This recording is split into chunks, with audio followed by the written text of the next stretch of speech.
पाकिस्तानी भारत में छिकताण बरकरार। आजाद कश्मीर में मदरसा बंद। सयान जी दाख़िला ते पाबंदी। पाकिस्तान तरफां भारत सां वधंदड़ छिकताण ते सलामती काउंसिल जो इजलास घुराइण ते गौर।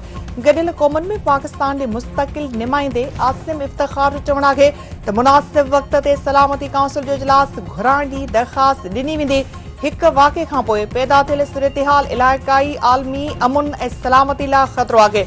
अमेरिका में मुक़रर पाकिस्तानी सफ़ीर रिज़वान शेख जो चवण आहे त अमरीकी सदर डोनाल्ड ट्रंप कश्मीर मसइले जे हल लाइ किरदार अदा करे, छो त ही ॿिन्ही मुल्कनि विच में न्यूक्लियर फ्लैश पॉइंट आहे। भारत हमलो कयो त ॿिनि एटमी ताक़तुनि में जंग ख़तरनाक सूरतहाल अख़्तियार करे सघे थी।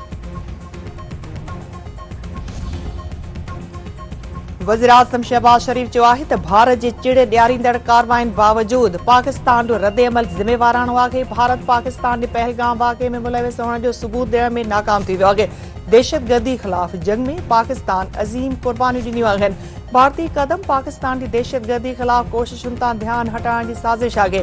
भारत पहलगाम हमले जी शफ़ाफ़ जांच जी आछ जो अञा ताईं जवाब न ॾिनो आहे। जांच में तुर्किया जी शमूलियत जी आजां कई वेंदी। वज़ीर आज़म शहबाज शरीफ़ जी तुर्किया जे सफ़ीर सां मुलाक़ात। पहलगाम वाक़े खां पोइ ख़िते जी सूरतहाल ते ॻाल्हियूं।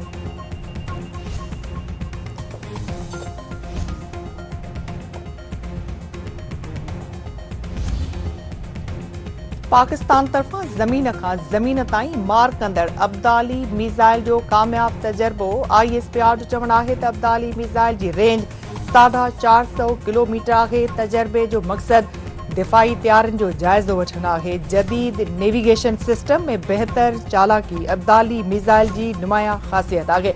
सदर आसिफ अली ज़रदारी वज़ीर आज़म शहबाज शरीफ़ तरफां कामयाब मिसाइल तजर्बे ते मुबारकूं।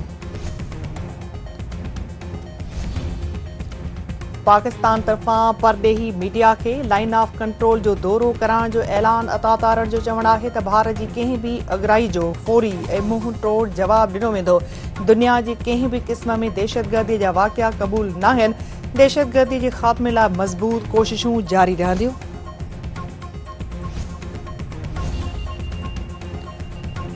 IMF पाकिस्तान खे कर्ज़ न ॾियण बाबति भारतीय मुतालबो रद्द करे छॾियो। एग्ज़ीक्यूटिव बोर्ड जो इजलास 9 मई ते पंहिंजे शेड्यूल तहत ई घुराइण जो ऐलान। पाकिस्तान खे $2.3 अरब जो पैकेज मिलण जो इम्कान।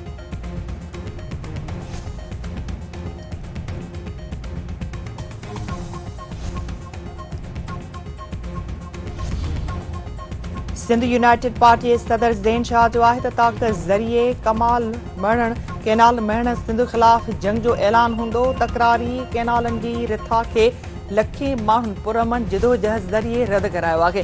सिंधू दरिया जी मालिकी लाइ थर ऐं कोहिस्तान जा माण्हू बि रोडनि ते निकिता। पाणी जे ठाह तहत कोटड़ी खां हेठि 5000 क्यूसेक पाणीअ जो छोड़ लाज़मी आहे।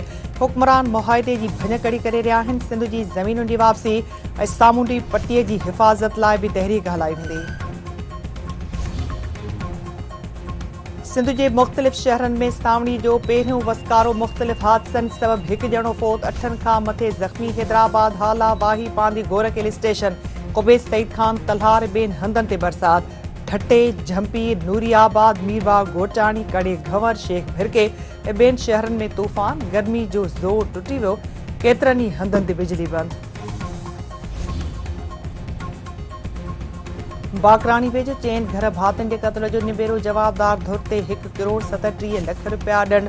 PP अॻवान तारिक सियाल ऐं अदनान अल्ताफ़ उन जी सरपंची हेठि। निबेरे में शकील ब्रोहीअ जी धुर ते चइनि घर भातियुनि जे क़त्ल जो ॾोह साबित। फ़ैसिले खां पोइ धुरियूं खीरखंड।